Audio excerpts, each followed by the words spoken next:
So, hi, welcome back, guys and girls, and everybody in between.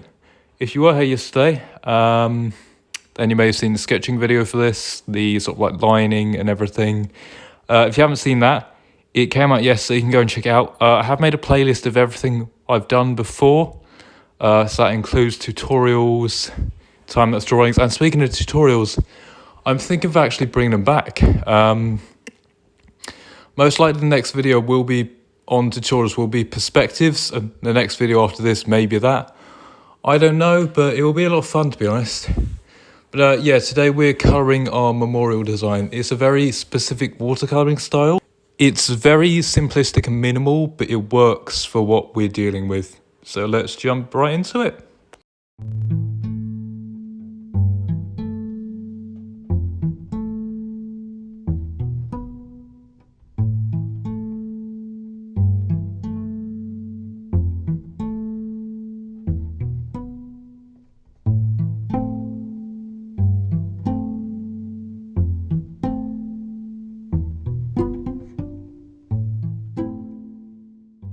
And that's pretty much all the colouring done. So the way that the watercolour style works is sort of like this. I didn't actually really need to go over the second layer with them. I kind of managed just to do it with the simple colours. But essentially what it is where the water dilutes the paint more, or where the paint is more thin and more thick in the water, it creates gradients, a bit like this. So where there's more water, it becomes lighter, and where there's less water, it becomes darker. That's essentially what the style is. And you can do this all in one, like I have. So I've just like gone over and it's done it by itself, or you can go over and over again and make something very cool. But I wanted to go minimalistic for this, just because I didn't want to go too over the top, because then, yeah. And the idea I had originally was that these sort of like walls along here, these would resemble trenches. They're meant to be like wooden boards, and then obviously the names are either written or engraved onto them of people that have died in the war. And then you've got these little green bits down here. These could be poppies, this could just be a bit of grass. And then on top, obviously, you've got all the poppies growing.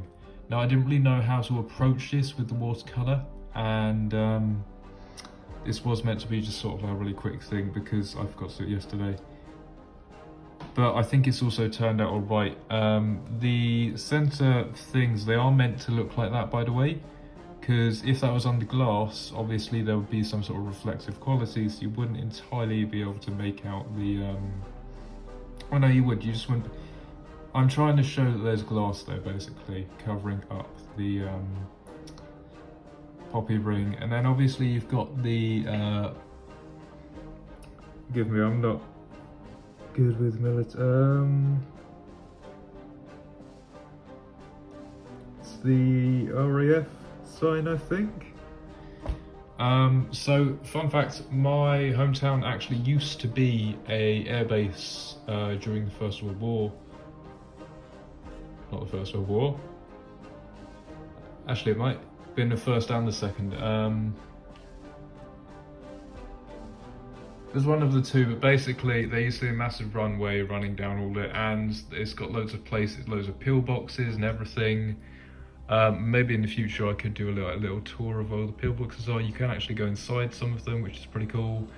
But also there's like a bunch of other old sort of ruins and relics that you can see. There's the old radio tower, which is actually still fully there. It's got a bit of an art bit in it now as well, and we might visit that at some point too.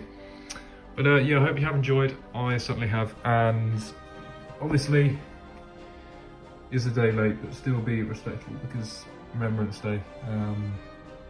Sad day. So we must remember those that we've lost. And this also, like, for some people this doesn't just apply to the war, this can apply to other things as well, like COVID and all of that, so yeah.